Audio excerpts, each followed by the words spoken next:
Bismillah, walhamdulillah, hadirin hadirat pelajar yang dirahmati Allah SWT. Seterusnya saya akan bicarakan sejarah ulum hadis, riwayat dan dirayah pada zaman sahabat radhiyallahu anhum ajma'in dan pada zaman tabi'in radhiyallahu anhum ajma'in. Ini penting supaya kita nampak kronologi dia. Bilakah penulisan itu berlaku? Siapakah penulisnya? Dan bagaimanakah ditulis? Dan cara apakah yang ditulis? Dan siapakah ulama disebut sebagai perintis ataupun yang pengasas ilmu hadis? Supaya kita tahu, kita tak terus menerus membaca dan tidak melihat secara fakta yang jelas. Okey. Pada zaman sahabat, kita dah faham bila dah Nabi SAW wafat, belum lagi ada penulisan hadis secara formal. Ini kita mutlak. Ini kita dah faham zaman sahabat belum lagi. Okey, namun demikian, ada para sahabat sebagaimana yang kita pernah sebut pada zaman Rasulullah SAW, ada sahabat yang pandai. Antaranya Abu Bakar As-Siddiq, Muaz bin Jabal, Umar bin Khattab, Muawiyah bin Abi Sufyan, Abdullah bin Zubair dan Jabir bin Samurah. Ini antara nama-nama yang menulis hadis. Okey. Namun cara dia apa dia buat? Dengan cara mengajar, mempelajari, meriwayat, mengumpul dan mencatat hadis. Bermaksud misal katalah, contohnya lah, Muawiyah Sufyan ni, orang baca macam kisah Umar bin Al-Khattab ni, dia baca hadis, sahabat dengar, oh aku dengar daripada Umar bin Al-Khattab. Bukan sengaja secara formal. Mungkin ada secara formal, iaitu ada secara formal, sorry. Ada secara formal mengajar di apa, di panggil surau ke, begitulah. Ataupun kita pergi masjid, sorry. Masjid. Ada tempat-tempat tapi dicatat hadis tersebut. Ada yang catat juga. Tapi bukanlah secara formal macam kita ada kelas PQS, kita ada kelas PSI, kita ada jabatan Quran Sunnah, kita ada jabatan hadis. Tak begitu. Tetapi dia punya perkara tu sudah dimulakan. Okey. Namun hadis buku, maksud buku tu tak ada lagi. Buku tu tidak ada. Nak dikumpulkan secara khusus dalam satu lembaran pun tidak ada. Jadi ini kena faham. Inilah yang berlaku pada zaman sahabat radhiyallahu anhum. Okey, kita pergi pada zaman tabi'in radhiyallahu anhum. Tabi'in ini bermaksud dia sempat berjumpa dengan sahabat tetapi tak sempat berjumpa dengan Nabi Muhammad sallallahu alaihi wasallam. Itu banyak tabi'in. Ada tabi'in lagi, dia tak sempat jumpa sahabat tapi dia jumpa tabi' yang besar. Okey. Ini perpelajari kena perhati baik-baik. Pada zaman ini dah mula fitnah, cabaran dan dugaan yang sangat besar dalam umat Islam. Okey, muncullah hadis palsu. Ini yang paling berat. Hadis palsu ni dia reka-reka. Hadis palsu ni tak boleh diamalkan. Bukan tak boleh diamal, tak boleh langsung. Tak boleh pakai. Itu bukan hadis. Kerana itu Nabi sebut, man kadzaba alayya muta'ammidan falyatabawwa'u maq'adahu minan nar. Atau kama qala Nabi, siapa yang berdusta ke atasku, maka tempat dia neraka. Itu kita kena faham betul. Namun ada golongan seperti Syiah. Syiah ni maksudnya apa? Syiah ni dia memuja Ali lebih daripada sahabat-sahabat yang lain. Sebahagian Syiah ni dia mengkafirkan sahabat. Sebahagian Syiah ini ada yang sampai mengkafirkan isteri Nabi. Ada yang memaksumkan Ali. Dia adalah pecahan-pecahan dia. Namun Syiah ni tertolak dalam Ahli Sunnah wal Jamaah. Okay. Seterusnya Khawarij. Khawarij ini berlaku pada zaman Ali.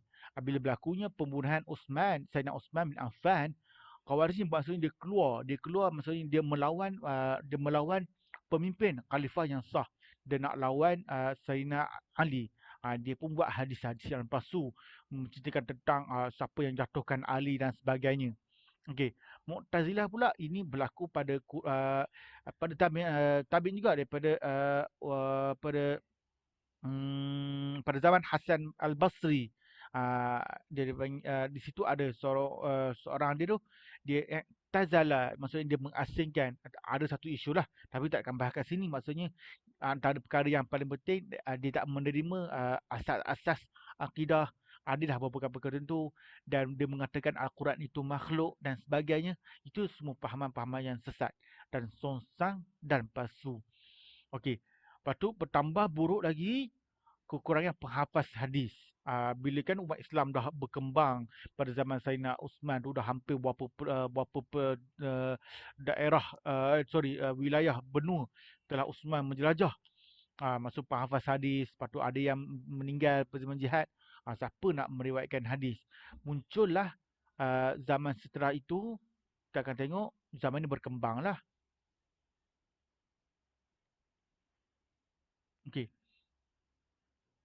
Iaitu bermula pada Khalifah Umar bin Abdul Aziz, iaitu pada zaman Umawi. Kita panggil khalifah lah, antara khalifah yang terakhir lah, mengarahkan Abu Bakar bin Muhammad bin Hazm rahimahumullah, iaitu wafat pada tahun 170 Hijrah.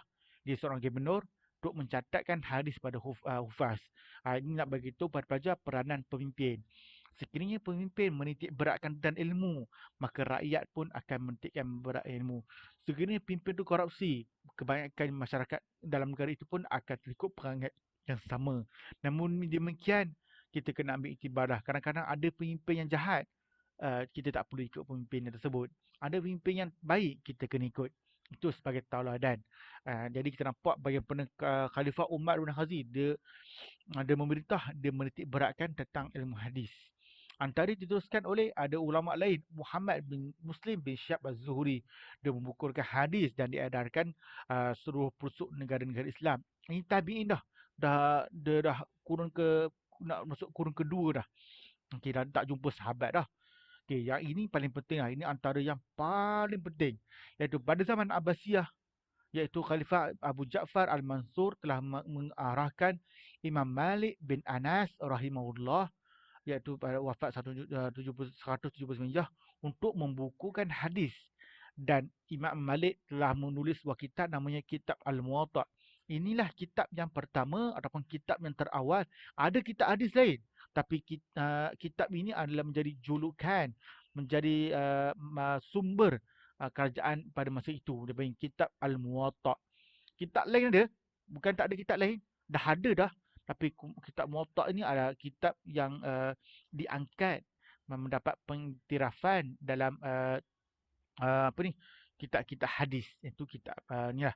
Lepas tu sehinggalah pada awal kurun ketiga dan kurun keempat Hijrah, hadis makin berkembang. Orang dah mula mengkaji hadis.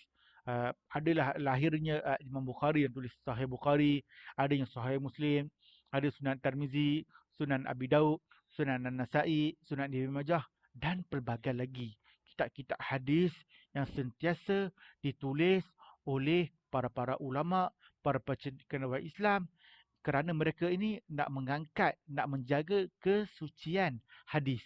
Para pelajar boleh tengok perbahasan tentang hadis Sunan Sittah dalam video saya yang lain, dan telah saya perincikan siapakah Bukhari, bagaimana cara metodologinya dan sebagainya. Wallahu alam. Di sinilah supaya kita faham kronologinya, permulaannya ilmu hadis dan riwayat hadis, dan siapakah penulis-penulisnya dan apakah kitab-kitabnya. Ini dipanggil hadis riwayat. Akan datang kita akan tengok pula hadis hadis riwayat. Hadis dirayah ni akan mengkaji pula dalam Sahih Bukhari ada tak hadis dhaif, dalam Sahih Muslim ada tak hadis maudhu dan sebagainya. Kita akan tengok dia punya definisi ilmu hadis dirayah. Wallahu alam. Assalamualaikum